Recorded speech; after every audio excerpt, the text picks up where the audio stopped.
네, 시청자 여러분 안녕하세요. 적반하장의 유여혜입니다. 오늘 아침 날씨가 꽤 쌀쌀했는데요. 어젯밤에는 자다가 정말로 이불도 필요하고 이불 차는 게 아니라 이불을 끌어안고 자고, 그리고 정말 옆 사람의 온기가 따뜻하게 느껴지는 그런 밤이었습니다. 제가 아침부터 오늘 서둘러서 그냥 화장도 없이 맨 얼굴로 어느 한 곳을 다녀왔는데요. 바로 서울지방법원 앞이었습니다. 밤 거기서 계속 이렇게 텐트를 치고 주무신다고 해서 어떤 분들이 몇 분이 주무시는지 제 눈으로 가서 보고 왔는데요. 들어서자마자 제가 사실은 마음이 너무 아팠습니다. 추운데 그냥 바닥에서 텐트 하나 치고 주무시고 계셨고, 단식을 3분이나 하고 계셨습니다. 정말 페이스북 라이브를 했는데 맨 얼굴로 제가 부끄러운 줄도 모르고 찍다가 결국 눈물을 터뜨렸습니다. 눈물을 터뜨렸던 이유는 딴 게 아닙니다. 국민은, 촛불도 국민이고 태극기도 국민인데, 촛불을 든 사람은 왠지 정의, 태극기를 든 사람은 왠지 잘못, 이렇게 정의가 내려지고 있는 것 같아서 그걸 바로 잡고 싶었습니다. 태극기도 또 촛불도 모두 국민입니다. 태극기 들고 촛불 들고 나갈 수 있는 그날, 무슨 말이냐면 다 같이 화합을 해야 될 것 같습니다. 근데 서울지방법원 앞에 지금 시간대는 많은 사람들이 모이고 있다고 하는데요. 그 목소리도 정확하게 보도를 하셔야 될 것 같습니다. 적반하장에서 그래서 제가 사실 PD랑 함께 나가려고 했는데 아침에 급히 가느라고 페이스북밖에 못 찍었습니다. 우리 PD께서 그 부분 영상을 편집해서 올려드릴 거기 때문에 여러분은 적반하장을 통해서 그 목소리를 들어보실 수 있을 것입니다. 여기 국정농단 개뿔 국가내란법 처단하자, 박근혜 대통령 이제 무죄 석방이라고 되어 있습니다. 아무래도 지금 보시면은 이렇게 차가 있었고요. 정말로 이렇게 있어서 제가 여기에 지금 찾아서 들어가 보고 있습니다. 보시면 아시겠지만 단식을 하고 있고, 그리고 잠을 여기서 주무셨다고 하는데 어젯밤에 굉장히 추웠습니다. 들어가 보겠습니다. 지금 저도 아침부터 나와서 화장도 안 하고 나타났습니다. 들어가 보겠습니다. 네, 지금 보시면은 지금 여기 현장에 있고요. 아침인데 벌써 이렇게 많은 분들이 계십니다. 제가 아까 찾아왔을 때는요, 여기에도 사람이 주무시고 계시고요. 어제 날씨 아시겠지만 굉장히 추웠습니다. 저는 집에서 잠을 자고 있었지만 너무 추웠는데 여기에 이미 이렇게 많은 분들이 밤을 바깥에서 이렇게 세웠습니다. 제가 보는 순간 마음이 좀 그런데요. 대표님하고 잠깐만 얘기 좀 해보겠습니다. 여기서 주무셨습니까? 네. 네, 저는 자유한국당에서 나왔는데요. 아침은 못 드셨다 했지? 아직 안 먹었어요. 여기서 지금 며칠째 주무시고 계세요? 10일부터 그 며칠째 여기서 주무시고 계신 거예요? 옷도 그렇게 두껍지도 않은데. 옷을 이렇게 추울 줄 몰랐어요. 안 추우세요? 괜찮습니다. 조금 그래도요. 원래 댁은 어디세요? 대구. 원래는 울산인데 네. 지금 대구에서 지금 있어요. 지금 임명제들 때문에. 네. 네. 그러면 그냥 개인적으로 이렇게 움직이시는 거예요? 아닙니다. 저 개인적인 것 있지만 네. 여기 당하고요. 네. 박사모 하고요. 지금 박사모 대부부장입니다. 아, 그러세요? 그러면 네. 지금 당은 어디세요? 새누리당이에요. 아, 그러세요? 어떻게 지금. 새누리당이고. 네. 근데 명절 때부터 계속 문제였는데 명절 때는 중간에 우리 문의를 하니까 다들 보자 못 산다고 살이 할부가 없으니까 막 이러는 거예요. 그래가지고 왜 할부 집 하나라도 채취하고 죽어야지.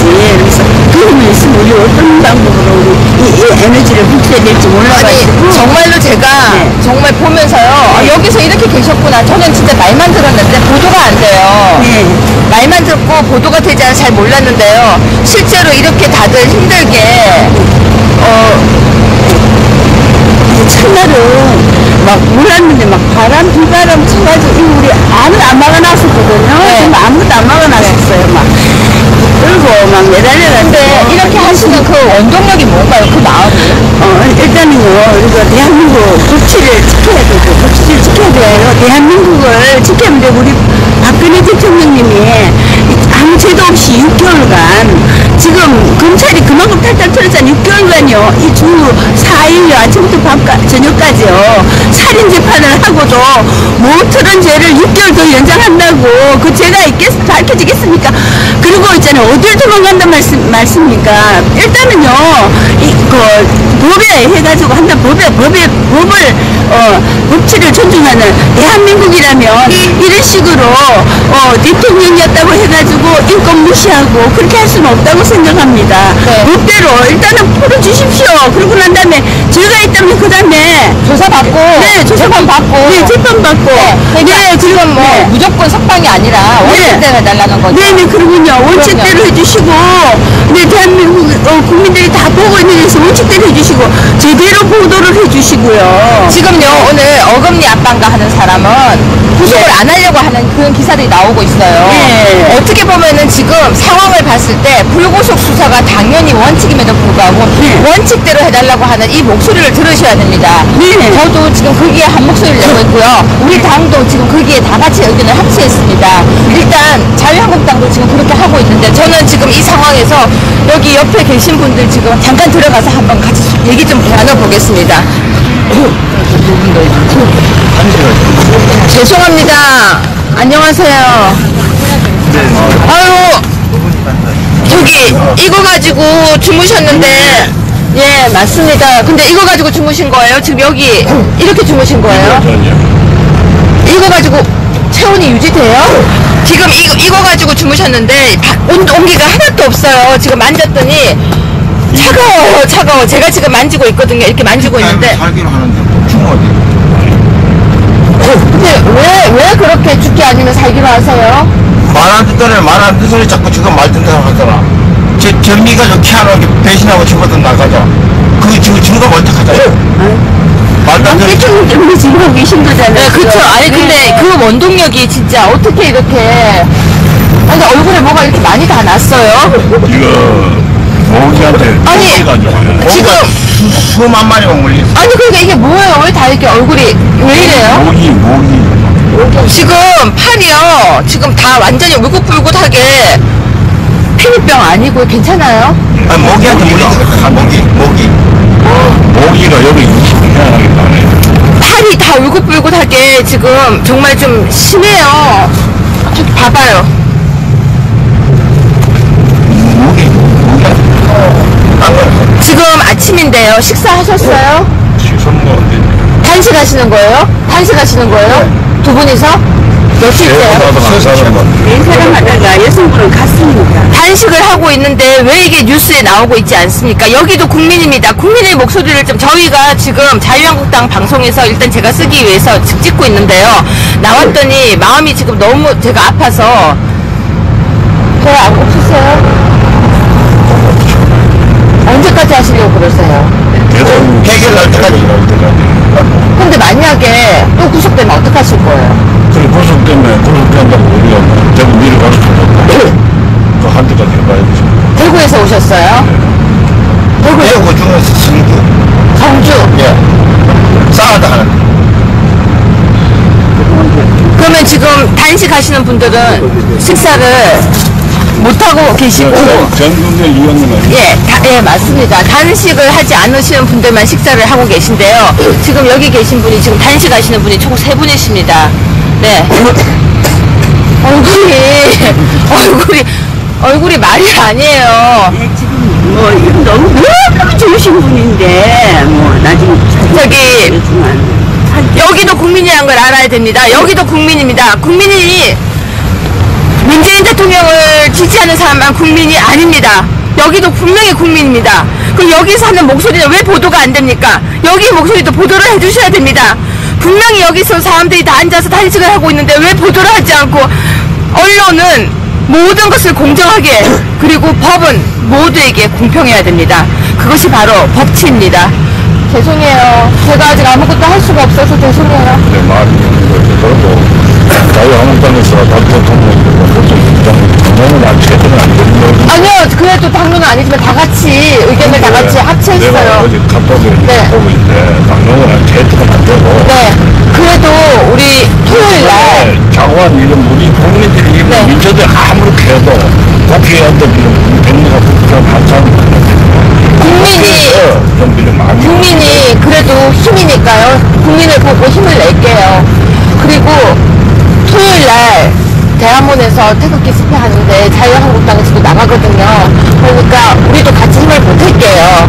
힘을 보탤게요. 죄송해요. 이따 우수는 또 재판합니까? 알아요. 예, 예. 그래서 아침에 8시부터 모인다고 해서 제가 그 카톡을 보고 지금 나왔습니다. 저한테 누군가가 카톡을 보내셨더라고요. 8시부터 모이자고 해서. 그래서 제가 그 카톡을 보고 지금 따라 나왔는데, 어제 아침에 한 10시, 9시 반 10시 사이에서 우리 어린 양 저먹고 저 사니까 우리는 하지 말아요. 저 11시에 하고 2시에 한다고. 그래서 내가 좀 화가 받치가지고 누가 하지 마. 하지 일단, 말아요. 왔어요. 하지 말고. 제가 정말로요, 힘나는 대로 계속 올게요. 원래 오늘 커피 같은 거 좀 사들고 오려고 했는데 상황이 어떤지 몰라서 보고 합니다. 예. 여기서 이야기가 되겠나. 참 내가 존경하시고 말씀도 잘하시고 정중위원도 내가 실직이 뭐야 자유한국당 좀 믿을 수 없어. 열심히 할게요. 아니, 진짜 열심히 할게요. 진짜 어디 한번 좀 뭉쳐가지고 이제 모수 우리 새누리당 아시면 박근혜 대통령 만난당 아닙니까? 이래 참 결집해가 이래 참 뭉치는 참 좋겠습니다. 보수 대통령 갈게요. 예. 보수가 오늘 바른정당하고 한국당하고 합한다고요? 우리는 승리는 안 가도 아니 근데 그거는 무슨 나는 간다. 하여튼 그래 방송 났다. 우리는 다 합칠게요. 합쳐서 우리 다 같이 진짜 예, 우리 다 같이 손이 너무 차가워요. 손이 너무 차가워. 저는 오늘 손 차가워. 그래도 손이 너무 차가우세요. 제가 좀 힘이 없지만 다 같이 살피겠습니다. 제가 지금 이 방송을 찍은 이유가 이걸 좀 알리려고 찍었거든요. 아, 왜 우세요? 왜 우세요? 울지 마세요. 울지 마세요. 울지 마세요. 네. 일단 어르신이 울고 계셔가지고요. 네, 제가 해드릴 게 없네요. 손잡아드리는 것밖에. 정말 우리는 힘도 없고 아무것도 저렇게 무시당하고 우리 엄마 아들 쳐다보도 안 하고 저렇게 있으니까 뭘 하고 있어도 쳐다보지 않는다고 얘기하시는데 좀 쳐다봐 주시길 부탁드리겠습니다. 여기까지 와가지고 울지 마세요. 제가 또 올게요. 핫팩 같은 거 좀 사다 드릴까요? 있어요? 네, 알겠습니다. 어제기나 모두가 이 친구들 대통령께 사무에 가잖아 되겠어요. 네, 이렇게 추운 날 선물이 모형 뭐한데 그래도 나이 드신 대통령을 그 안에 두시면 안 된다고 지금 옆에서 말씀하고 계세요. 하늘도 알고 땅도 안다 이런 세상이에요. 네. 이렇게 비가 얼면 안 왔노. 영월 가다 놓이 비 오나고 촌 사람은 난리인데 천지 보도 하나 안 해주고 태극기를 안 만들어도 태극기 보도 좀 해주세요. 보도 좀. 여기 촛불이 계신 먹어, 분들. 촛불이 먹어, 촛불로 보도내주고 이 나라가 이거 문재인 세계가가 인권윤리 설명하다가 간부들 다 퇴정해보고 80% 이상 퇴정했는데 지 혼자 뭘 뜯을고 왔단 말이고 세계 망신 당하고 와가지고 제 명함요. 내가 이미 제 명함요. 진짜 저 한당에서 어른 인지하는다 우리 옆에서 이야기하고 계시는데 뭐라고 하시는지 아세요? 촛불만 국민이냐고 하고 있습니다. 촛불이 국민이면 태극기도 국민이고 태극기는 대한민국의 얼굴이라는 걸 잊지 마십시오. 촛불 나 사람이고 북한을 좋아 북한 다 받아갔어. 또 대학생들도 조직을 한다고 하는데 아니 뭔가 된것 같아요. 진짜 국회에서 막 흔들리고 유행 같은 국회는 저도이지만 그래서 하면 저 아직 국회의원 아니에요. 저는 그냥 자유한국당의 최고위원이지. 저는 아직 그냥 여러분과 똑같은 국회의원 아니에요. 저는 최고위원일 뿐이에요. 그래서 아직 힘이 조금 없지만 열심히 할게요. 제 손 따뜻하죠? 따뜻하죠? 아프지 마시고요. 제가 또 올게요. 한마디 해주세요. 의도 우리 박근혜 대통령 박정희 대통령 따님이시고 진짜 최고 아이콘 우리 국민들의 누가 대통령 문재인 놈들은 진짜 이거 참으로 이해할 수 있는 말이 되겠나. 그럼 내려서 빨리 그래 우리나라가 삽니다. 5천 유보가 유보가 합치더라도 문재인은 안 됩니다. 정말 국회에서 그거를 하던 내가 그거 해야지 그 목소리 그거는 안 됩니다. 그게 내가 당연히 최대한 뭐를 해야 될 거 아닙니까. 했더라도 이거는 박근혜 대통령 무슨 죄가 있으면 아무지 없는 것 좀 카드라 해가 전부 이래 만들어 놓고 이런 거 자꾸는 하지 마요. 이미 그래 무슨 거의 우리 제가 또 올게요. 자원 제가 또 올게요. 네. 건강 챙기시고요. 건강 챙기시고 제가 또 올게요. 왔다 갔다 하면 들릴게요. 저기 제 번호 그게 있으니까 예, 뭐 할 거 있으면 연락 주세요. 네, 연락 주세요. 아프지 마세요. 아프지 마세요. 갈게요. 삭발하신 분들, 삭발하신 이분들 먼저 보세요. 가도 돼요? 예. 삭발하신 분도 계세요. 근데 왜 이런 거 보도가 안 돼요? 삭발하신 분도 계신데 왜 보도가 안 돼요? 삭발 7명 했는데 집에 발사 갔다 오고 하고 있거든요. 이렇게 다 삭발을 하셨는데 보도가 하나도 안 되고 있어. 아니 언론이 왜 보도를 안 해요?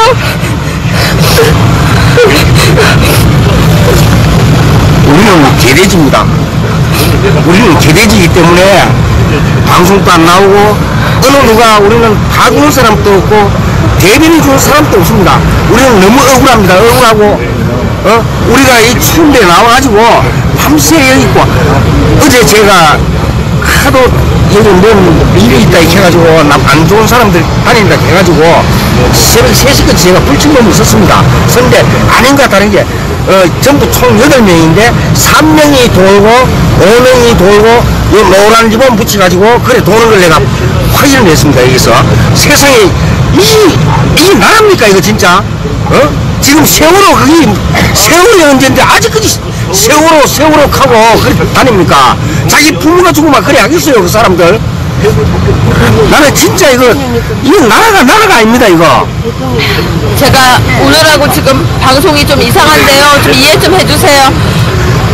진짜 여기에 제 페이스북에 지금 용을 쓰는 사람도 있는데요. 지금 뭐가 잘못됐는지 아십니까? 법은 누구에게나 공정해야 됩니다. 그런데 대통령이었기 때문에 더 가혹하게 재판을 받는다는 건 법이 정신이 무너진 것입니다. 법은 누구 앞에서나 공평하고 공정해야 하며 법치는 대한민국 국민이라면 누구나 똑같이 법의 적용을 받아야 합니다. 그게 법학자인 유여의 소신이기도 하고요. 대한민국 국민의 소신입니다. 그것이 무너진다면 앞으로도요. 대한민국은 누구나 법 때문에 억울하다는 이야기를 하게 될 것입니다. 이번에 제대로 답지 않으면 누구는 재판을 이렇게 받고 누구는 재판을 이렇게 받고 절대로 인민재판이 되어서는 안 됩니다. 재판은 언제나 법원에서 공정하게 할 수 있도록 해야 됩니다. 그 재판이 정치적으로 이용이 되어서도 안 됩니다. 판사도 검사도 모두 소신을 가지고 해야 된다는 건 그게 제 생각입니다. 이건 정치가 아닙니다. 이건 법치입니다. 정치는 법치를 근간으로 해서 세워져야 한다는 거. 법치를 정치에 이용해서 안 된다는 거. 그걸 잊어서는 안 됩니다. 이번에 만약에 이게 무너진다면 대한민국은 정말로 위험해집니다. 법은 누구나 믿고 따르고 법이기 때문에 신뢰할 수 있어야 됩니다. 재판부를 국민들이 의심하게 된다면 그거는 재판부도 각성해야 합니다. 지켜보겠습니다. 정말로 지켜보겠습니다. 진짜로. 지금 여기 이렇게 많은 분들이 나와 서 계시고요. 이분들 식사하시는 거 정말 한번 보세요. 정말 이 불쌍한 모습 한번 보세요. 이렇게 나와서 정말 이렇게 이 추운 데서 이렇게 있습니다. 제가 가지고 있는 소신은 법에 대한 소신입니다. 그리고 저는 법을 지키기 위해서 노력할 것입니다. 국민의 마음을 아프게 하는 건 정치가 아닙니다. 대통령과 정부의 해야 할 일은 국민의 마음이 국민이 편안하게 살 수 있도록 하는 것이 바로 대통령의 일이라는 걸 잊어서는 안 됩니다. 한쪽에서는 쇼를 즐겁다고 박수치는 사람들이 있지만 한쪽에서는 울고 있는 국민이 있다는 걸 잊지 마십시오. 울고 있는 국민들도 지금 많습니다. 일단 마무리하겠습니다. 지금 제가 더 이상 이어갈 수가 없을 것 같습니다. 한마디만 더 하겠습니다. 어제 임종석 비서실장 나와서 브리핑을 하는데요. 정말 궁금합니다. 파도 있는 그 증거 자료들, 차고 넘치는 증거 자료가 있다고 했는데요. 그 증거 자료 목록 좀 보고 싶습니다. 이상입니다. 마무리할게요. 자, 그러면 오늘 내용 한번 볼까요? 문재인 대통령이 처음에 취임을 해서요, 제일 먼저 했던 게 뭔지 기억나십니까? 와이셔츠 입고 커피잔 들고 있는 모습이었다고요. 네, 저도 그 모습 기억납니다. 저도 그래서 요즘은요, 타경민이 저한테 해주지는 않았지만, 저도 이제 와이셔츠 입고 소매도 걷고 커피 한 잔 들고 방송 찍어보려고 합니다. 문재인 대통령이 처음에요, 인천공항을 찾아가서 직원들에게 정규직 약속을 했었습니다. 그리고 직원들 모두가 환호했었죠. 어떻게 됐을까요? 자, 어떻게 됐을까요? 오늘은 어쩌면, 오늘 방송에서는 지키지 않은 약속들을 한번 생각해 보려고 합니다. 자, 관련 리포트 한번 보겠습니다. 문재인 정부 출범에 맞춰 전원 정규직화를 선언한 인천국제공항에 약속 직후 비정규직 400여 명과 계약한 것으로 드러났습니다. 과연 이 약속에 진정성이 있었는지, 실현 가능한 계획인지 의구심이 고개를 들고 있습니다. 박효정 기자의 단독 보도입니다. 새 정부 출범 나흘 만인 지난 5월 12일 문재인 대통령이 인천공항을 방문한 자리에서 정일영 인천공항 사장은 연내 1만 명 정규직화를 약속했습니다. 그래서 대통령님의 공약사항처럼 제가 앞장서서 우리 국민의 생명과 안전, 그리고 공항의 그 핵심 업무를 포함해가지고 우리 공항 가족 1만 명을 모두 비정규직에서 정규직으로 전환하도록 하겠습니다. 간담회 자리에는 박수가 쏟아졌고 일부 근로자들은 눈물을 흘리며 기뻐했습니다.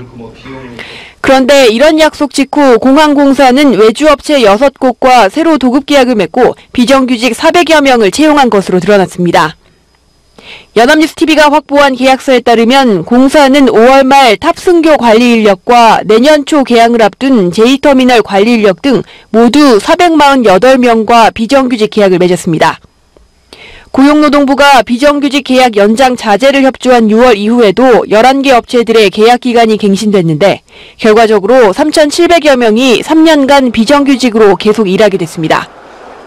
인천공항 측은 신규 계약 6건은 도장만 찍지 않았을 뿐 대통령 방문 이전 계약이 거의 성사돼 파기할 수 없었다고 해명했습니다.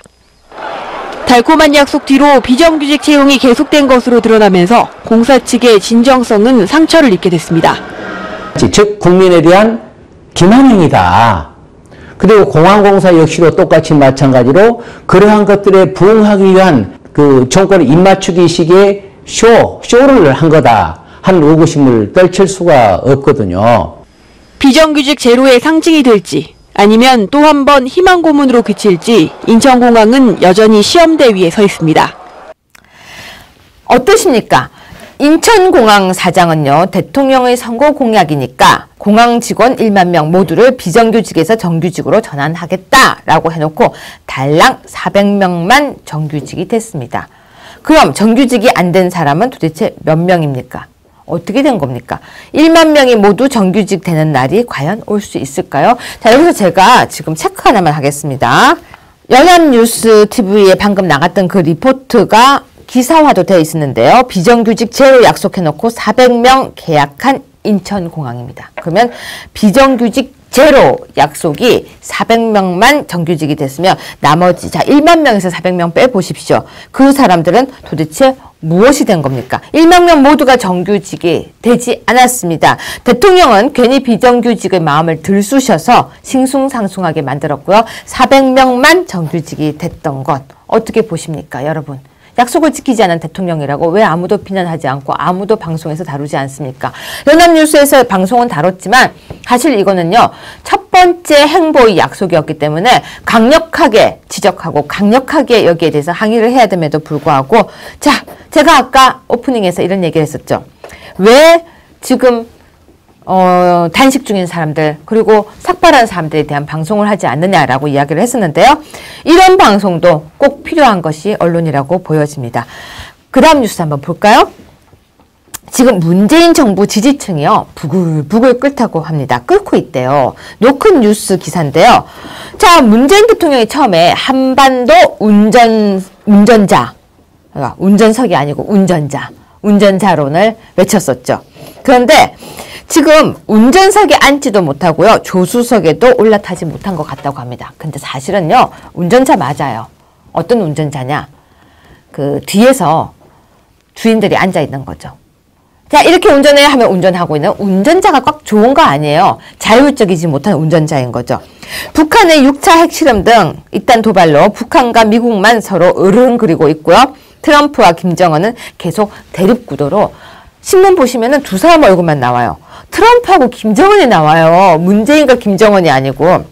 문재인 정부의 한반도 운전자로는 쏙 들어가고 운전석에 문재인 대통령은 앉아있지 않습니다. 게다가 국방부 장관은 문정인 대통령 안보수석 마음에 안 들어 하고 있고요. 외교 안보 정책은 혼선만 지금 가득합니다. 그런데요.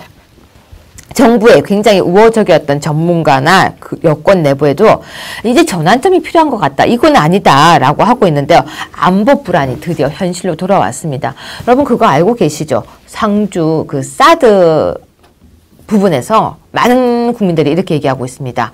뽑았더니 이럴 줄 몰랐다. 지금 이게 사드 배치 안 한다고 하더니 이게 뭐냐. 부글부글 하고 있죠. 그리고 또 한쪽 집단에서는 우리가 촛불이랑 하면서 도와줬는데 빛내놔라.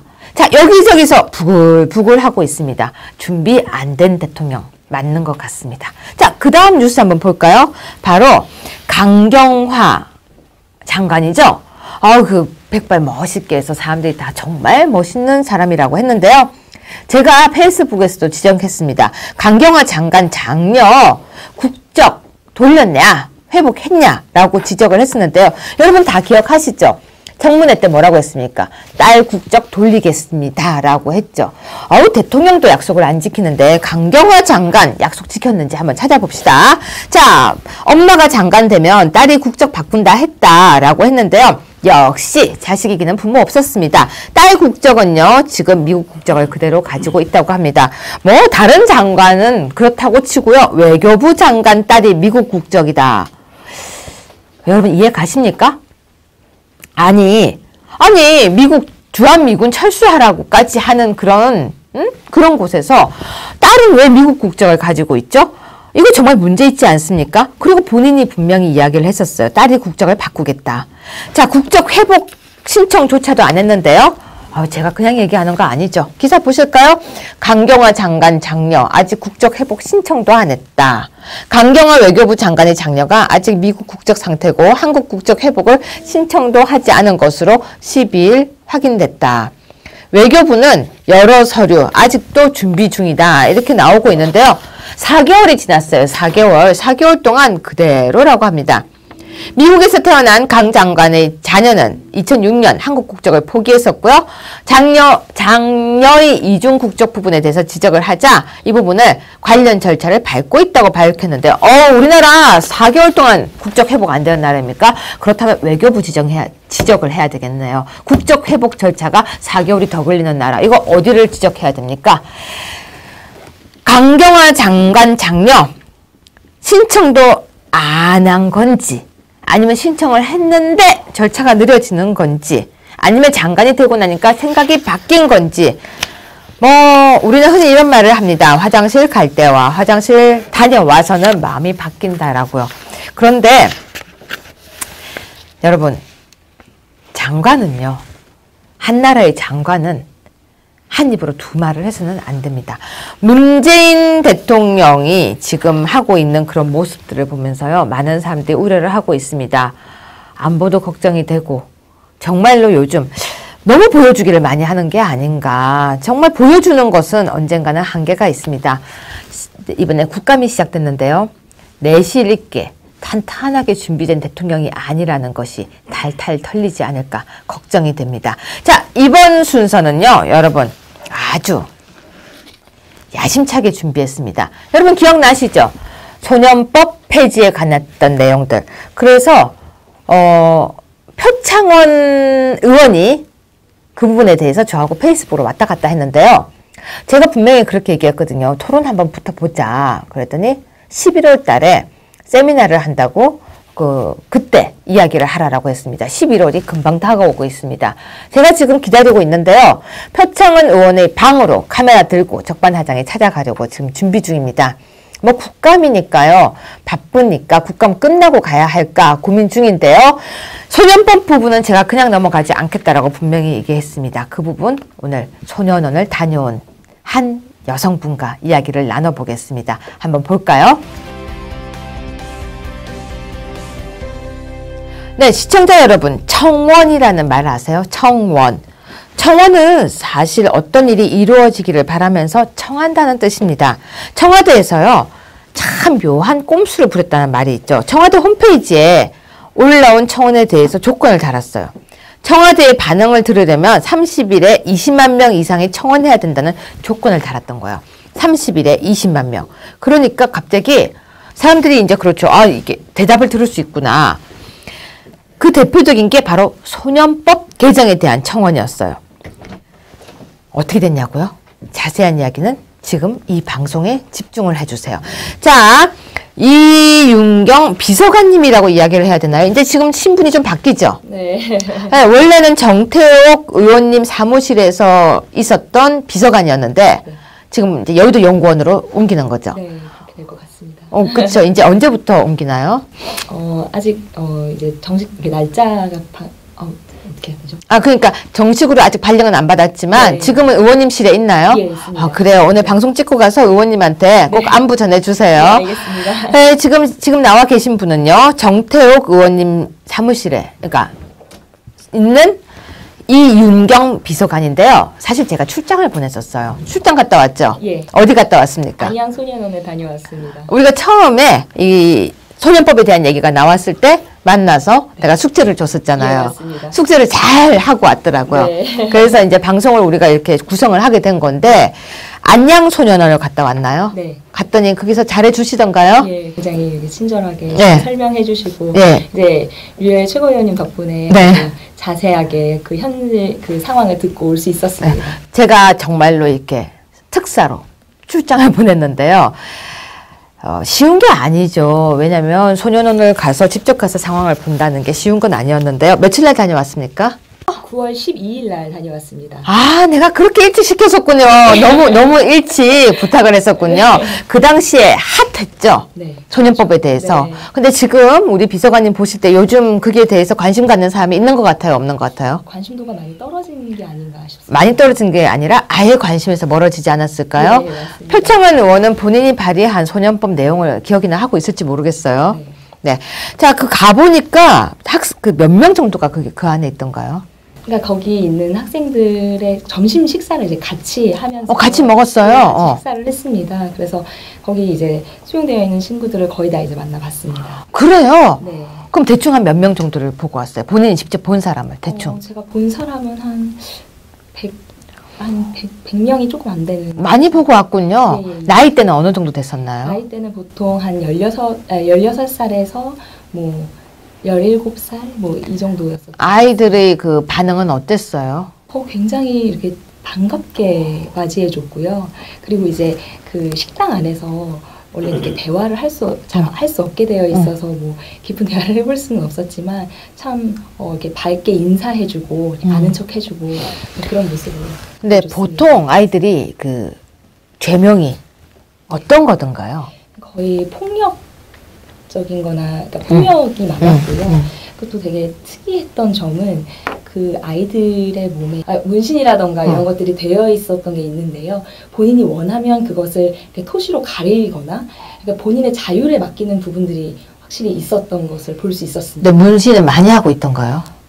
네. 좀 제 생각보다는 그 문신이나 이런 것을 많이 하고 있었고요. 그러니까 그런 게 미디어와 매체의 영향이 아닌가 그런 생각이 많이 들었습니다. 그 아이들이 폭력이라고 하면 사실상 좀 거친 아이들이잖아요. 네. 근데 막상 만나보니까 또 그렇지도 않죠. 예, 그래서 제가 좀 많이 당황했습니다. 저는 처음에 약간 긴장을 하고 어떻게 보면은 약간 색안경 아닌 색안경을 끼고 이렇게 보지 않을까. 이래서 그런 부분을 굉장히 조심해야겠다라고 생각을 하고 소년원에 갔는데요. 실제로 보니까 와서 반갑게 이렇게 인사해주고 네. 또 이제 그런 바리스타 교육을 받는 친구들이 직접 커피를 내려서 저에게 커피도 갖다 주고 네. 이렇게 좀 같이 이렇게 보낸 시간이 있었습니다.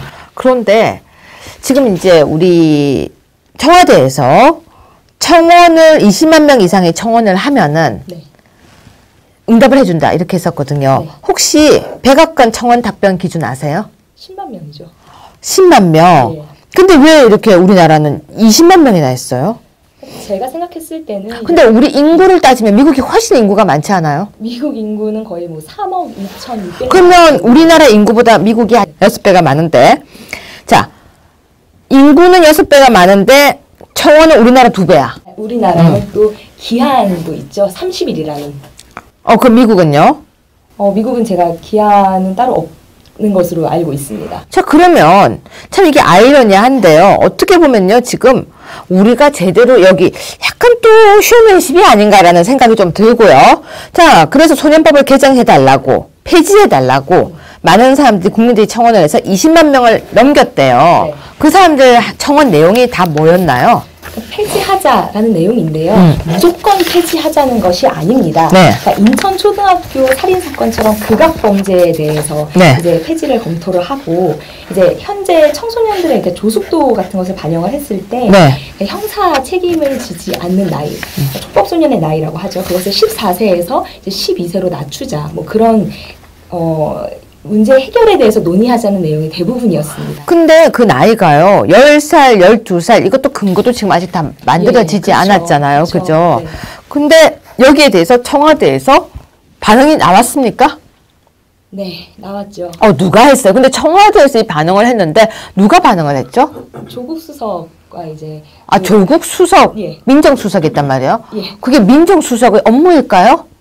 아니, 청와대는 어제는 임종석 비서실장이 나와서 브리핑을 하더니 이번에는 조국 수석이 형법 교수님이라서, 근데 형법 교수님을 가 계신 게 아니거든요. 청와대에는 조국 수석은 민정수석으로 가 있는데 민정수석으로 할 일이 없나 봐요. 그런가 봅니다. 아니, 여기 가서 뭐라고 반응을 했습니까? 그 영상을 제가 보고 왔는데요.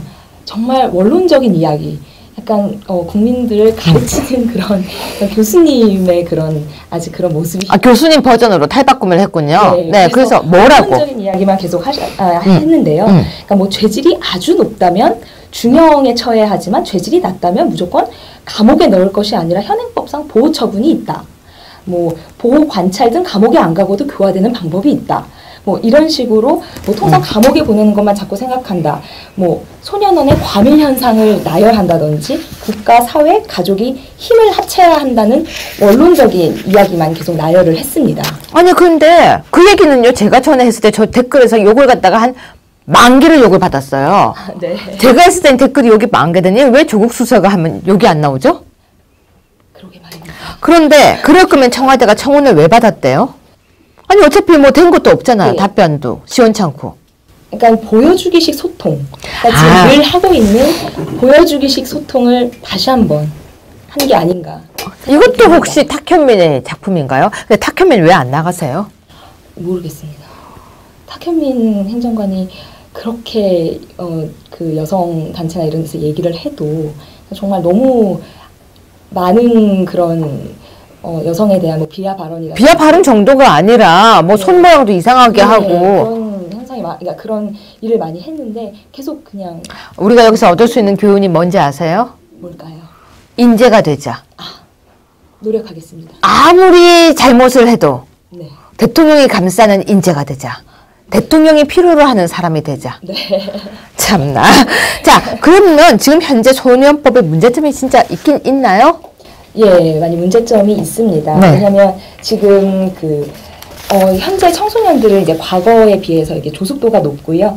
또 이제 청소년들이 가장 큰 문제점이 법령의 미비점을 알고 처벌이 약하다는 것을 알고 이제 범죄를 저지르는 청소년들이 있는 거라고 생각을 합니다. 그러니까 또 이제 소년법으로 인해서 살인 등 흉악한 범죄를 저질러도 이제 처벌이 제한이 있다라는 그런 한계점이 드러나고 있습니다. 근데 막상 가서 만나봤잖아요. 네. 근데 그 학생들이 다 그런 것을 악용하고 정말 그러는 걸로 보이던가요? 아니 그렇지가 않았습니다. 그러니까 직접 본인이 봤을 때 얘네들이 정말 사악하게 그걸 생각하고 법의 미비를 생각하고 고민하고 그러는 것 같아요. 분명히 뭐 극악범죄, 뭐 살인이라든지 이런 것을 저지른 친구들은 그런 것을 뭐 생각을 했을지는 모르겠지만 거기 제가 만나보고 온 친구들 같은 경우에는 정말 범죄를 저질렀을까? 그냥 애 같은 애들도 네, 많죠. 그런 친구들이 너무 많아서 사실은 저도 사실 혼란이 그러니까 있었습니다. 시청자 여러분, 여기서 그 아이들을 제가 두둔하려고 하는 게 아닙니다. 학생들을 가르쳐 보면요, 애들이 감정이 그러니까 안정적이지가 않아요. 그러니까 우욱하는 거예요. 근데 어른들도 욱하잖아요. 애들이 욱하는데 그 다음에 이게 다운이 안 돼요. 다운이. 욱했다가 그 순간 어떤 사건을 저지르고 그 다음에야 내가 잘못했다고 생각을 하는데 그게 문제점이 여러 가지가 있다는 거예요. 사회적 문제점, 가정적 문제점, 그리고 학교의 문제점. 그 문제점들이 해결되지 않는 이상은 처벌이 능사가 아니라는 겁니다. 그래서 이 소년법은 더 고민하고 고민해서 사회, 학교, 그리고 집이 모두 삼위일체가 될 때 아이들이 교육이 똑바로 이루어지고 소년법이 효과를 발생할 수 있는데 자꾸 소년법의 문제점만 지적하는 게 아니라는 거예요, 저는. 자, 그래서 다시 돌아와서 소년원은 문제점이 없던가요? 소년원에는 문제점이 확실히 있었습니다. 그러니까 왜냐면은 현재 10개의 소년원이 우리나라에 있고요. 그 중에 7개가 이제 네. 과밀 수용을 하고 있었습니다. 심각하죠? 예, 너무 심각했습니다. 아, 식사를 해봤다 그랬죠? 네. 식사는 어때요? 밥은 맛있었습니다. 맛있다고요? 네. 괜찮았어요? 네, 식사는? 네, 식사는 괜찮았습니다. 반찬은 몇 가지 정도 나왔던? 반찬은 한 2가지, 3가지 정도 나왔고요. 그 밥 나왔고요. 이제 찌개 같은 국이 이렇게 나왔어요. 그래도 식사는 그냥 생각보다 양질인가 보죠? 네. 애들은 잘 먹던가요? 네, 애들 굉장히 맛있게 먹더라고요. 애들은 애들이다, 그쵸? 네, 그쵸. 그럼 소년원이 지금 과밀 수용이 문제고, 네. 직원과, 그러니까 교정 직원과 학생들 배분은, 그 비율은 괜찮던가요? 아니요. 한 선생님이 그러니까 너무 과중한 업무를 하고 있었습니다. 그러니까 예를 들면은 그 선생님이 아이들의 교육도 담당하고 또 교정도 담당하고 몇 대 몇인가요? 거의 한 선생님당 8명에서 9명, 많게는 10명까지도 네. 담당을 하고 있었어요. 선생님당? 네, 선생님. 그럼 선생님 숫자가 그렇게 많던가요? 근데 그게 결코 많은 것이 아니었습니다. 왜냐면요, 교육도 담당하고 또 교정도 담당하고 근데 또 이제 외부의 그런 아이들이 뭐 자격증 시험을 보러 간다던가 이런 거 갈 때도 이제 선생님들이 나가서 다 따라다니시거든요. 그래요? 네. 근데 그런 따라가서 그 아이들을 또 이제 관리하시고 또 들어와서 당직까지 서시고, 그러니까 굉장히 업무가 과중하네요. 네, 굉장히 과중. 근데 그분들도 다 교정 직원들인가요? 네. 근데 제가 좀 이해가 안 가는 게 소년원은 직원 한 명에 140명 이상을 관리하는 걸로 돼 있거든요. 그것은 보호 관찰 대상. 그렇군요. 보호관찰관님들이 거의 한 명당 그렇게 130명 정도의 그런 학생들을 이제 보호 관찰을 하죠. 그러니까 보호 관찰의 실효성이 너무나도 떨어지는 것이죠. 독일 같은 경우는 5명을 관리해요. 제가 몰랐습니다. 한 명에 5명, 6명을 관리해요. 네. 그래서 지금 그 140명의 그 보호 관찰 선생님, 보호 관찰관이 그러면 소년원 내에서는 선생님 한 명에 보통 8명. 예, 평균적으로. 평균적으로 8에서 9명. 근데 보호 관찰은 평균적으로 146명 정도래요. 네. 그래서 이제 보호 관찰이 제대로 되지 않아서 재범률이 굉장히 높고요. 그래서 굉장히 뒤늦게 그 재범을 일으키고 또 범죄를 일으키고 하다가 굉장히 뒤늦게 교화가 되기 힘든 그 상황에서 소년원에 들어가는 학생들이 많다고 합니다. 그러면 처음에는 중죄를 짓지 않아서 처음에 작은 범죄를 지어서 촉법소년, 우범소년 그러면서 보호관찰을 받게 되는데 보호관찰 단계에서 교화가 되지 않고 더 큰 범죄로 넘어가는 그런 문제점이 있다는 거죠. 그렇다면 시청자 여러분, 보호관찰 제도를 좀 더 교육적으로 잘 시스템을 만들면 그 아이들을 재범을 하지 않게 만들 수도 있다는 얘기가 되거든요. 그렇죠? 예, 맞습니다. 그러면 보호처분 관리와 교화 그리고 보호 관찰을 잘만 수정할 경우에는 어떻게 보면은 이게 아이들에 대한 교정과 교화가 생각보다 쉬울 수도 있는 거예요. 예, 저도 그렇게 생각합니다. 그럼 안양소년원을 방문하고 난 뒤에 본인이 느꼈던 여러 가지 점을 한번 이야기해 보실래요? 예, 그 소년원에서 문제점이 이제 인력 부족. 아까 말씀드렸던 선생님들의 그 인력 부족, 또 이제 예산적인 거라든지 시설이 이제 많이 낙후되어 있었는데요. 특히 여름에 굉장히 아이들이 힘들다고 합니다. 더워서? 예, 그 안에 에어컨, 아이들이 자는 그 숙소에 이제 에어컨이 없습니다. 그렇겠죠. 네. 에어컨이 있는 교도소는 없거든요. 네. 예, 그래서 이제 그 굉장히 좁은 방에 뭐 8명, 9명, 원래는 이제 한 3명에서 4명 정도가 지내야 하는 그 좁은 방에 8명 정도가 이제 함께 이제 생활을 해서 그 안에서 이제 아이들이 짜증이 나고 이러다 보니까 또 좀. 아, 그 안에서도 싸움이 나. 한 방에 몇 명씩 있던가요? 한 방에 8명? 8명. 8명. 근데 그 연령대는 비슷하게 있나요? 네, 연령대는 비슷하게. 그 안에서는 서열 같은 게 이렇게 없던가요? 그것은 이제 그 선생님들의 그런 약간 감시와 이런 것으로 이제 뭐 이렇게 그것을 막으려고. 아, 나름. 그럼 그 선생님들이 굉장히 힘들겠네요. 네, 그래서 제가 아까 말씀드렸다시피 그 업무 과중이라는 것이, 그러니까 하루 내내 쉬시는 상황이 없고, 이제 자면서까지도 이제 계속 뭐 그 중앙 통제실에서 이제 그 아이들을 CCTV로 확인을 한다든지 돌아다니면서 이제 확인을 하신다든지 계속 그런 업무가 있기 때문에 인력 부족의 문제는 확실히 있어 보였습니다. 그리고 또 다른 문제점은요? 또 다른 문제점으로는 이제 그 소년원 내에 예술 치료 프로그램이 있었습니다. 있었어요. 네. 네. 그래서 제가 그것에 굉장히 주목을 했는데요. 원래 음악을 했었죠? 예, 전공이. 원래 전공이 음악이어서 이런. 그러면 전공 음악 중에서 어떤 걸 했었나요? 저는 성악을 전공했습니다. 성악을 했으면 네. 오히려 그런 데서 재능 기부를 할 수 있지 않을까요? 네, 그래서 그런 이미 재능 기부를 하고 계신 선생님이 계시더라고요. 그럼 더 하실 생각은 없어요? 저도 그래서 갔다 오고 나서 그런 생각을 구체적으로 해봐야겠다라고 했습니다. 네. 그럼 거기 있었던 프로그램 설명 좀 해주세요. 네, 제가 가서 봤을 때는 아이들이 악기를 다루는 아이들이 있었고요. 그리고 또 합창 수업을 진행하고 있는 또 그런 그룹이 있었고요. 또 다른 그룹은 미술 치료를 하고 있는 그룹이 있었습니다. 하고 있었군요. 네, 제가 간 날에 그 3가지 프로그램이 이제 운영이 되고 있었는데요. 그 중에서 그 합창은 이제 그 선생님께서 재능 기부 형식으로 그냥 아이들이 합창을 하는 그런 프로그램이었고요. 그 치유 프로그램은 미술 프로그램이 치유 프로그램으로 이제 운영이 되고 있었습니다. 네. 그래서 이 치유 프로그램은 이제 법무부와 문체부가 협약을 맺어서 이제 2015년에 시작이 돼서 지금 이제 한 3년 정도 진행이 되고 있는데요.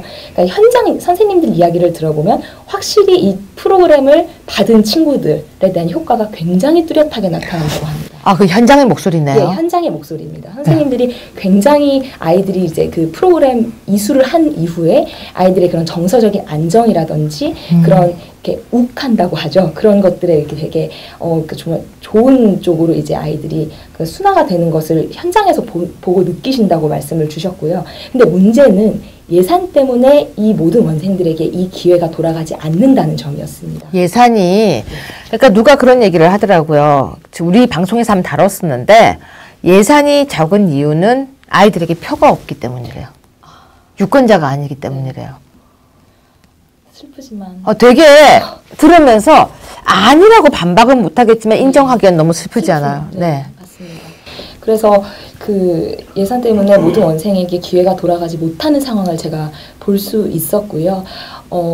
그 직업 교육은 뭐 의무적으로 실시가 되고 있었습니다. 뭐 아이들이 이제 뭐 콜센터라든지 뭐 미용이라든지 여러 가지 기술 같은 것을 이제 배우고 있었는데요. 이런 것은 의무적으로 시행이 되고 있었는데 치유 프로그램 같은 경우는 선택적으로 실시가 되고 있었고요. 그러니까 이 치유 프로그램도 아이들의 그 교화의 중요한 부분이라고 생각을 하기 때문에 모든 원생에게 기회가 돌아가지 않는 것이 참으로 안타까웠습니다. 그러면 보실 때는 우리 비서관님께서는 그 치유 프로그램이 만약에 모든 아이들에게 돌아가고 그리고 그 치유 프로그램이 잘 활용된다면 네.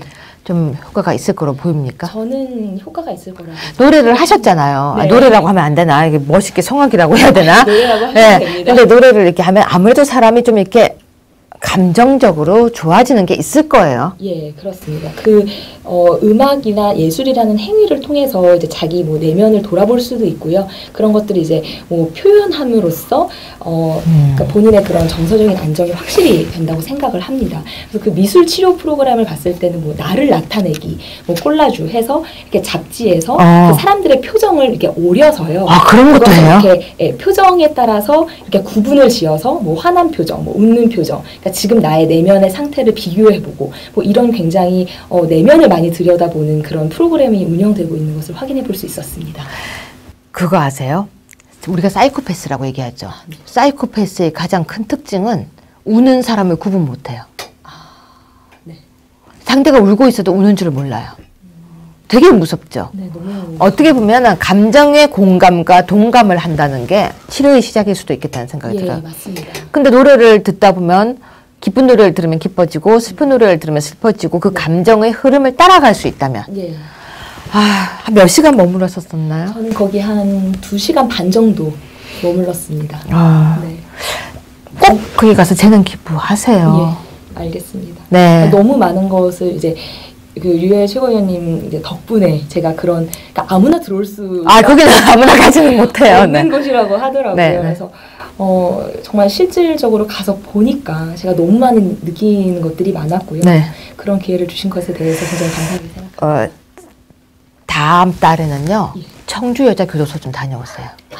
청주. 예, 알겠습니다. 예. 청주여자교도소를 제가 보내려고 생각하고 있어요.